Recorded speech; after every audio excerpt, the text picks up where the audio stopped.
Hello and welcome to the Machinists News Network. I'm Deirdre Kanievsky. Before the 2006 elections, the Machinists took their message to the people, passing out leaflets, phone banking, knocking on doors, whatever it took to bring some new faces to Congress. The end result? A tally in the win column for workers. What a difference an election can make. That statement drove the feeling of this year's legislative conference.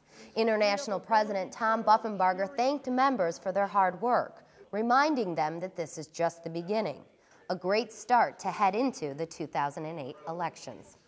Working men and women, once again, can go up there and let their voices be heard on Capitol Hill.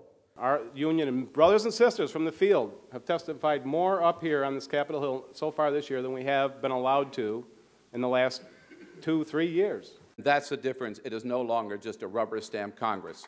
New faces in office brings fresh ideas, ones that help, not harm workers. They want me to vote for a bill that allows 700,000 Korean automobiles into this country, and we've exported 2,500 into that country. That's not going to happen. It's over my dead body. Lawmakers not new to Congress have seen the federal government shift from protecting workers to safeguarding business. But with a new majority, many say the time is now to bring back middle-class success. I mean, there's something pretty rotten in this country when you see the 0.1% at the very top doing so well, and the middle class is disappearing and struggling to get by. It's time to change those priorities in this country. If we want to move forward on an agenda for change, we also have to keep moving on the political front. It's a new day in Washington, and workers around the world watch to see if one of Labor's allies can make it all the way to the Oval Office. When the White House sees the union bug they call the exterminator, and we've got to figure out how we get back to saying and convincing Americans that the union movement is not just about people who are already organized, not just about the leaders from around the country like all of you, not just about your members. It is about whether or not we will have an American middle class in the middle of this century.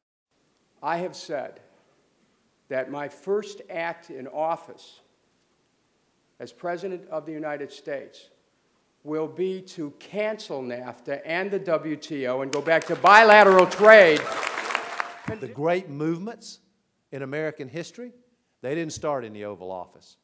They started all across this country, and they grew like a groundswell. For the Machinists, that movement started long ago and has accelerated this week. Thousands at the conference took to the Hill in the afternoons to let members know they were there and not leaving without a fight. And that hard work pays off for working people, not just the folks at the top who rip us off, steal our pensions, cut our wages, destroy our benefits, and reward themselves like pigs at a trough.